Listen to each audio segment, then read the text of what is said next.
Pengumuman baru saja diumumkan hari ini. Ada kabar penting untuk para KPM PKH dan BPNT yang memiliki anak. Nah, kira-kira ada berita penting apa ya? Simak terus.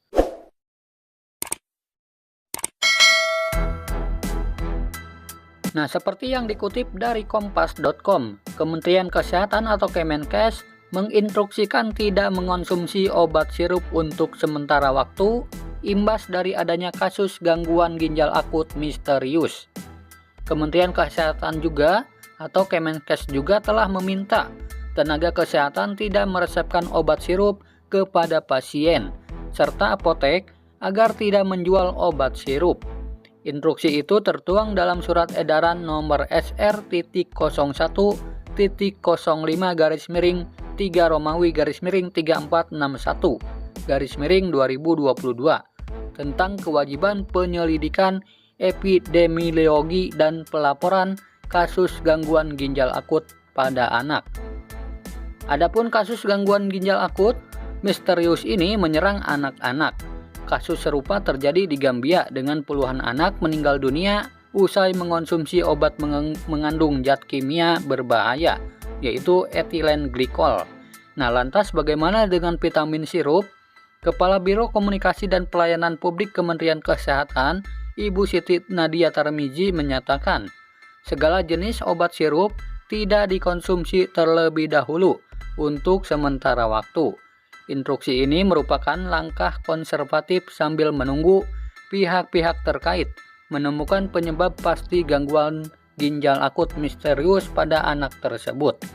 Nah, sejauh ini ada beberapa dugaan yang ditemukan, namun belum konklusif. Untuk langkah konservatif, semua yang dalam bentuk cairan atau sirup tidak dikonsumsi, kata Nadia kepada kompas.com. Sebelumnya Nadia menyatakan terdapat temuan senyawa etilen glikol pada beberapa obat batuk maupun paracetamol sirup. Glikol merupakan salah satu dari 3 senyawa atau zat kimia berbahaya yang ditemukan terkait kasus gangguan ginjal akut misterius tersebut. Namun demikian, kandungan senyawa dalam obat-obatan tersebut belum dapat ditarik kesimpulan menjadi penyebab gangguan ginjal akut misterius pada anak. Nah, sejauh ini Kemenkes masih meneliti dan menelusuri lebih lanjut mengenai temuan tersebut. Penelitian untuk mencari penyebab gangguan ginjal akut misterius ini juga melibatkan BPOM, ahli epidemiologi, Ikatan Dokter Anak Indonesia atau IDAI, farmakolog, dan Puslab Polri. Memang ditemukan ada senyawa toksik, yang salah satunya itu etilen glikol, tetapi belum dapat diambil kesimpulan hubungannya dengan gangguan ginjal akut. Kita masih lakukan penelusuran dan penelitian lanjutan, jelas dia. Nah, sementara itu Menteri Kesehatan Budi Gunadi Sadikin menyampaikan 3 zat kimia berbahaya yang dimaksud yaitu etilen glikol, kemudian dietilen glikol, dan etilen glikol bottle ether. Nah, dan berikut adalah surat edarannya ya teman-teman dari Kementerian Kesehatan Republik Indonesia. Di sini tertulis tanggal 18 Oktober 2022. Sifatnya segera. Perihal kewajiban penyelidikan epidemiologi dan pelaporan kasus gangguan ginjal akut atipikal pada anak.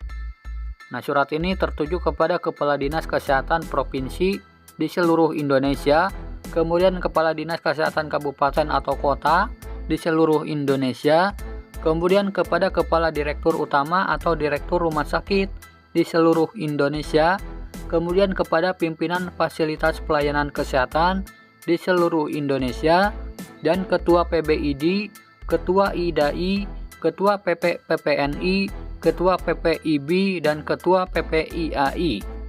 Nah, di mana isi surat tersebut adalah sebagai berikut ya. Berkenaan dengan adanya peningkatan kasus gangguan ginjal akut progresif pada anak yang terjadi pada anak usia 0-18 tahun dan upaya percepatan penanggulangannya, maka dibutuhkan data pelaporan kasus dari setiap fasilitas pelayanan kesehatan untuk melakukan penatalaksanaan pasien anak dengan gangguan ginjal akut progresif atipikal. Sehubungan dengan hal tersebut, bersama ini disampaikan bahwa yang pertama, kasus suspek gangguan ginjal akut progresif atipikal pada anak adalah kasus penyakit pada anak usia 0-18 tahun. Ini mayoritas usia balita ya teman-teman, dengan gejala anuria atau oliguria yang terjadi secara tiba-tiba.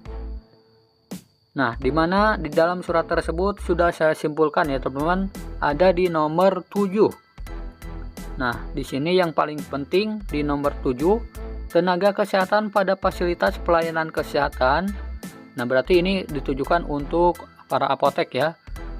Nah, kepada para apotek untuk sementara tidak meresepkan obat-obatan dalam bentuk sediaan cair atau sirup sampai dilakukan pengumuman resmi dari pemerintah sesuai dengan ketentuan peraturan perundang-undangan.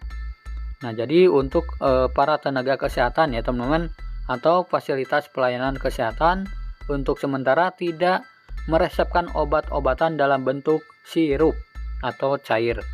Nah, kemudian yang ke-8, seluruh apotek untuk sementara tidak menjual obat bebas dan atau bebas terbatas dalam bentuk sirup kepada masyarakat sampai dilakukan pengumuman resmi dari pemerintah sesuai dengan ketentuan peraturan undang-undangan.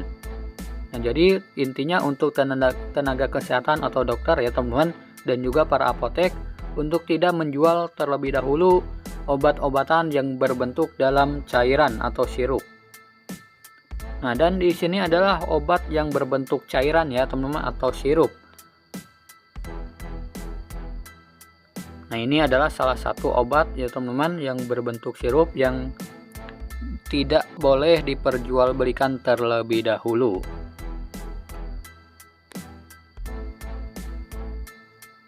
Nah, di sini kebanyakan obat paracetamol dan juga obat batuk ya teman-teman.